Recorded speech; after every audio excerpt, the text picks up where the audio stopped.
सो हे traders, आज का जो वीडियो है उसमें हम देखेंगे कि एक ऑप्शन बायर के लिए परफेक्ट एंट्री क्यों इंपॉर्टेंट होता है। ठीक है, देखो आजकल जो ऑप्शंस बायर होते हैं, खासकर जो रिटेलर्स में ऑप्शन बाइंग करते हैं, तो उनके पास क्या होता है, ज़्यादा कैपिटल नहीं होता, जो कि कम लॉट में मेनली ऑप्शन ट्रेडिंग करते हैं और ऑप्शन बाइंग करते हैं। तो वो क्या करते हैं, जब भी एक एंट्री बनाते हैं ना, तो एक एंट्री में जो उनका स्टॉप लॉस होता है वो क्या करते हैं, या तो कोई कैंडल के नीचे का होगा, ठीक है, या तो ज़्यादा से ज़्यादा कोई स्विंग के नीचे का स्टॉप लॉसेस रखते हैं। ठीक है, लेकिन आजकल के टाइम में क्या हुआ है कि जो ऑप्शन बाइंग जब हम करते हैं, तो भले ही स्पॉट का चार्ट आपको ऐसा लग रहा होगा कि इसमें कोई, अगर आप एंट्री भी बनाते हैं तो उसमें कोई ज़्यादा रिवर्सल नहीं होगा या फिर आपके अगेंस्ट में मार्केट नहीं जाएगा। लेकिन प्रीमियम के चार्ट में अगर आप देखेंगे, अगर आप ट्रेडिंग कर रहे होंगे रेगुलर, तो क्या होता है कि मान के चलो अगर मैंने यहाँ ऑप्शन बाइंग भी किया है ना, ठीक है, यहाँ अगर मैंने ऑप्शन बाइंग किया, यहाँ पर अगर मैंने कॉल बाई किया, तो ये जो मोमेंटम आया है ये इनफ मोमेंटम है कि आपके क्या बोलते हैं, प्रीमियम में प्रॉफिट दिखाने के लिए। लेकिन वो क्या होता है, प्रीमियम में कोई प्रॉफिट होता ही नहीं है। ठीक है, प्रीमियम वहीं का वहीं घूमता रहेगा घूमता रहेगा घूमता रहेगा। ठीक है, हमको वो चीज़ समझ में भी नहीं आता कि ऐसा हो क्यों रहा है। ठीक, अब उसका रीज़न क्या होता है, मेनली लोग बोलेंगे कि डीके है या फिर कुछ और है, बट मेरे को जितना ऑब्जर्वेशन है उससे ये समझ में आता है कि वो प्योर मैनिपुलेशन है। ठीक है, अगर आप यहाँ पर ऑप्शन बाइंग ना करके, ठीक है, अगर सेलिंग करते हो, ठीक है, मान के चलो कि मैंने कॉल नहीं बाई किया और यहाँ पर मैंने पुट को सेल कर दिया, ठीक है, तो मार्केट को इसके अगेंस्ट में आने के लिए ना अच्छा खासा मेहनत करना पड़ेगा अगर पुट राइटर बैठे हैं तो। लेकिन वहीं पर अगर कॉल बायर बैठा है ना, तो मार्केट ड्रास्टिकली ये कैंडल भी बनाएगा ना, तो आपका सारा प्रॉफिट खत्म, आधा होने लगता है अगर आपने परफेक्ट एंट्री भी किया है तो। ठीक है, तो आज के टाइम में यही होता है। तो इसीलिए देखो, इससे हम बच तो नहीं सकते, लेकिन हाँ, अगर हम एक परफेक्ट एंट्री बनाते हैं, ठीक है, तो शायद ऐसा हो सकता है कि हम 10 में से कम 8 बार तो सही निकले या 7 बार तो सही निकले। ठीक है, तो अगर ऑप्शन बाइंग करना ही है, तो फिर हम क्या कर सकते हैं कि इसकी प्रोबेबिलिटी इंक्रीज़ करने की कोशिश कर सकते हैं। अब इसकी प्रोबेबिलिटी हम इंक्रीज़ कैसे करेंगे? ठीक है, तो सबसे पहला आता है कि कैंडल स्टिक पैटर्न। ठीक है, जितना हम कैंडल स्टिक पैटर्न पे ट्रेड करेंगे ना, उतना ही अच्छा होगा हमारे लिए। देखो, भले ही कैंडल स्टिक पैटर्न क्या होता है सभी को पता है, ठीक है, कि क्या बोलते हैं कैंडल स्टिक पैटर्न, मतलब कि अगर मान के चलो ये कैंडल है, गल्फिंग कैंडल है, इसके हाई पे लोग बाइंग करेंगे, सबको पता है। ठीक है, लेकिन क्या होता है, कैंडल स्टिक पैटर्न फेल्स भी होते हैं। अब मान के चलो यहाँ भी फेल हुआ है ना, यहाँ भी फेल हुआ है। ठीक है, तो अब इसकी प्रोबेबिलिटी कैसे इंक्रीज़ होगी, तो वो होगा हमारे ओवरव्यू से। ठीक है, जिस तरीके से हम ओवरव्यू बनाएंगे मार्केट में। अब ओवरव्यू कैसे बनाएंगे, अगर मान के चलो मुझे ये लगता है कि आज के दिन मैंने, कल को मान के चलो कि मैंने 30 तारीख का चार्ट लिया और एनालिसिस किया, जैसे मेरे को ये दिखाई दे रहा है कि यहाँ पर सेलिंग आई है मार्केट में। ठीक है, और ये सेलिंग के बाद क्या हुए हैं, नीचे कोई ज़्यादा बायर्स बैठे नहीं हैं जिनको हम टारगेट कर सकें और मार्केट फर्दर ऊपर के साइड मोमेंटम दिखाने वाला है। तो मेरा ओवरव्यू क्या है, नेक्स्ट डे बाइंग का ओवरव्यू है। ठीक है, तो मैं क्या करूँगा, बाइंग करने की कोशिश करूँगा।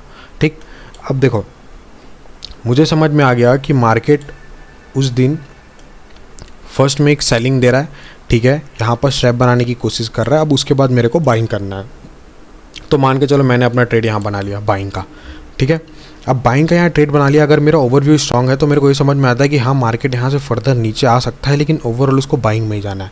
ठीक है, तो आप क्या कर सकते हो, यहाँ पर अपना एसएल को हमेशा यहाँ पर, अगर मान के चलो आपने कैंडलस्टिक पैटर्न से एंट्री किया और यहाँ पर कहीं आपका एंट्री हो रहा है, ठीक है, और आपने स्टॉप लॉस कहीं ना कहीं नीचे का रखा है, या फिर अगर नीचे का ना रख के आपने अगर कहीं स्विंग का रखा है, ठीक है, तो वो क्या करेगा, आपको ज़्यादा बेनिफिशियल होगा मार्केट में ट्रैप होने से। क्यों? क्योंकि मान के चलो, देखो, हमेशा ज़रूरी नहीं है कि मार्केट क्या करे, मॉर्निंग में डाउन साइड आए और फिर कोई एक कैंडल बना के ऊपर चला जाए। वैसे में क्या होता है कि मान के चलो जो प्लेयर मार्केट को ऊपर ले जाना चाहते हैं, जो साइकोलॉजी चेंज करना चाहते हैं, उनके लिए ये इतना कठिन हो जाएगा कि अगर मान के चलो इस दिन किसी ऑपरेटर को मार्केट को ऊपर लेके जाना था, अगर वो यहाँ से बाइंग का मोमेंटम दे देता, ठीक है, तो ऑलरेडी लोगों को समझ में आ जाता कि अब ये सेलर्स टारगेट होने वाले हैं। ठीक है, तो इसीलिए वो क्या करता है, बार बार साइकोलॉजी चेंज करने की कोशिश करता है। जो बायर कैंडल स्टिक देख के आते हैं उनको ट्रैप करने की कोशिश करता है, ताकि अब वो बाइंग नहीं सेलिंग की तरफ शिफ्ट हो, और जहाँ पर उनको समझ में आता है कि मार्केट अब बाइंग साइड जाने वाला ऑलरेडी आधा मोमेंटम उनके हाथ से निकल चुका होता है। ठीक है। तो इसीलिए एक स्ट्रॉन्ग ओवरव्यू बनाना मार्केट में बहुत इंपॉर्टेंट है, ठीक है, एंट्री लेने से पहले। क्योंकि आप एंट्री ले सकते हो, एंट्री के बहुत सारे मेथड्स हैं। मान के चलो किसी ने कैंडल स्टिक देख के एंट्री ले लिया, किसी ने कोई वॉल्यूम देख के एंट्री ले लिया कि हाँ यहाँ ज़्यादा वॉल्यूम आया तो इसके हाई ब्रेकआउट पे एंट्री ले लूँगा, ठीक है। लेकिन अगर आपका ओवरव्यू स्ट्रॉन्ग नहीं हुआ तो आप क्या करोगे, चाहे परफेक्ट एंट्री भी बना लोगे फिर भी मार्केट आपका स्टॉप लॉस हिट कर देगा, ठीक है। सो ओवरव्यू के साथ साथ एक कैंडल स्टिक पैटर्न के साथ साथ आप ओवरव्यू अगर स्ट्रॉन्ग बनाएंगे और एंट्री लेंगे तो वो क्या होगा, आपके लिए ज़्यादा बेनिफिशियल होगा, ठीक है। और ओवरव्यू हम कैसे स्ट्रॉन्ग कर सकते हैं, तो मान के चलो वो स्ट्रॉन्ग होगा कि जब हमको समझ में आ जाए कि मार्केट में जो बड़े प्लेयर्स हैं वो किस तरीके से ऑपरेट करते हैं, वो किस तरीके से मार्केट को चलाते हैं, ठीक है। इससे हमको समझ में आ जाएगी कि हम किस तरीके से ओवरव्यू स्ट्रॉन्ग करते हैं। देखो इस दिन मैंने सेलिंग का ट्रेड लिया था, ठीक है, 2 तारीख को। तो मेरा ओवरव्यू ऐसा क्यों था कि मैं क्यों सेलिंग के साइड गया, ठीक है। मेरे को क्यों लगा कि मार्केट इस दिन सेलिंग के साइड ही जाएगा। देखो इसके पीछे का रीज़न समझ लो ये था कि इस दिन सेलिंग साइड मार्केट ने साइकोलॉजी बनाने की कोशिश की, यहाँ बायर्स को ट्रैप किया, यहाँ पर भी सेलिंग साइड मान के चलो शिफ्ट हो गए होंगे, जो सेलर्स उनको लग रहा था कि यहाँ से मार्केट गिर जाएगा। तो जब मार्केट यहाँ से बाइंग में पहुँचा, चलो लोगों को यहाँ तक भी लग रहा होगा कि चलो मार्केट सेलिंग साइड ही जाएगा। लेकिन जब हाई ब्रेकआउट होता है ना, और यहाँ नियर जब ऐसे मान के चलो ये जो आपको कैंडल स्टिक दिखते हैं इनका जब ब्रेकआउट होने लगता है, ठीक है, तब लोगों का क्या होता है, जो माइंड सेट है वो चेंज होने लगता है। उनको लगता है कि मार्केट शायद यहाँ से अब बाइंग साइड शिफ्ट हो सकता है, ठीक है। तो वो क्या करता है, यहाँ पर इस एरिया पे पोजीशन बनाएंगे, कहीं यहाँ पर पोजीशन बनाएंगे, यहाँ पर पोजीशन बनाएंगे, ठीक है। अब इनको नेक्स्ट डे, अब मुझे ये पता था कि मार्केट इनको टारगेट ज़रूर करेगा, ठीक है ना।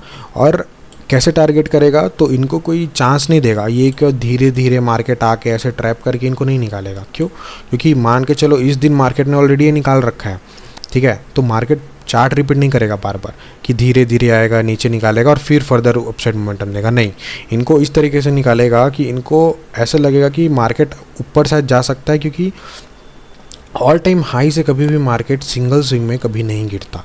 ये लोगों का पर्सपेक्टिव है, क्योंकि आज तक हिस्ट्री में ऐसा नहीं हुआ कि मार्केट ऑल टाइम हाई से डायरेक्टली ऐसा गिरता जाए, ठीक है। आप जाके चेक कर सकते हैं। तो क्या है, लोगों का पर्सपेक्टिव बना हुआ है कि मार्केट नहीं गिर सकता, तो इसीलिए इस लेवल पे भी बाइंग हुई, यहाँ कोई सेलिंग नहीं हुआ था, यहाँ पर बाइंग हुआ, ठीक है। तो इसीलिए इस दिन मार्केट इनको डायरेक्टली टारगेट किया, है ना। इस दिन मैंने क्यों नहीं बोला कि मार्केट इनको डायरेक्टली टारगेट कर सकता है, ठीक है, क्योंकि यहाँ जो बायर्स आए थे वो कंफर्मेशन नहीं था इन पे कि ये बायर्स अपना पोजीशन होल्ड करके गए होंगे।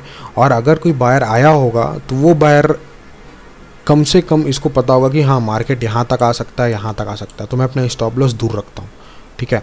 तो जब ऐसे बायर आ जाते हैं ना, जिनको कॉन्फिडेंस रहता है कि मार्केट गिरेगा लेकिन इतना नहीं गिरेगा कि मेरा स्टॉप लॉस तक आ जाए, तो उनको हम डायरेक्टली कभी नहीं टारगेट कर सकते। लेकिन जब मार्केट में ऐसे बायर आने लगते हैं ना, जिनको ये भी लगता है कि हाँ मार्केट गिर भी सकता है और पता नहीं यहाँ से और कितना गिर सकता है, तो ऐसे बायर को पैनिकली और जल्दी से ईजिली टारगेट किया जा सकता है, ठीक है। तो इसी तरीके से जो इसमें हमने देखा कि किस तरीके से परफेक्ट एंट्री इंपॉर्टेंट होता है किसी भी ऑप्शन बायर के लिए, है ना, अगर उसको आज के मार्केट में पैसा बनाना है। क्योंकि आज के मार्केट में जो अभी का जो सिनेरियो है वो बिल्कुल बदल चुका है। पहले की तरह नहीं रहा कि आप एक एंट्री लेंगे और बाइंग की तरफ अच्छा खासा मोमेंटम आने लगेगा, ठीक है। जब तक मोमेंटम अच्छा नहीं होगा, मान के चलो ये जो मोमेंटम होगा इसी में आपने अच्छे खासा कॉल में बाई करके पैसा कमाया होगा, ठीक है। लेकिन पहले क्या होता था कि मार्केट थोड़ा बहुत भी मोमेंटम करता था ना, तो आपके कॉल के प्रीमियम जो है, अगर आपने बाई किया है तो वो बढ़ने लगता था, या फिर पुट के प्रीमियम है वो भी बढ़ने लगते थे। लेकिन आजकल क्या होता है, जो सेलर है ना वो बहुत गंदे तरीके से मार्केट को मैनिपुलेट करने की कोशिश कर रहे हैं। तो इसीलिए क्या होता है कि अगर आपके फेवर में कोई अच्छा मोमेंटम नहीं है ना, अगर भले ही मान के चलो कि ये मोमेंटम अगर अच्छा है जहाँ पर आपने अगर सेलिंग भी किया है, ठीक है, तब आपको अच्छे खासे प्रीमियम में फ़ायदा मिल जाएगा। अदरवाइज़ यहाँ तक भी मोमेंटम होगा ना, तो भी प्रीमियम में आपको फ़ायदा नहीं होगा। ऐसे बहुत सारे सिनेरियोस क्रिएट होने लग गए हैं, ठीक है। तो इसीलिए स्ट्रॉन्ग ओवरव्यू बनाना आज के मार्केट में बहुत इंपॉर्टेंट है। खासकर ये समझना कि ऑपरेटर कैसे काम करते हैं, जो बड़े प्लेयर्स हैं वो मार्केट को किस तरीके से चला रहे हैं। तभी हम क्या कर सकते हैं, एक ओवरव्यू के साथ साथ एक कैंडल स्टिक पैटर्न को फॉलो करके एक परफेक्ट एंट्री बना सकते हैं और एज अ ऑप्शन बायर इस मार्केट में पैसा कमा सकते हैं।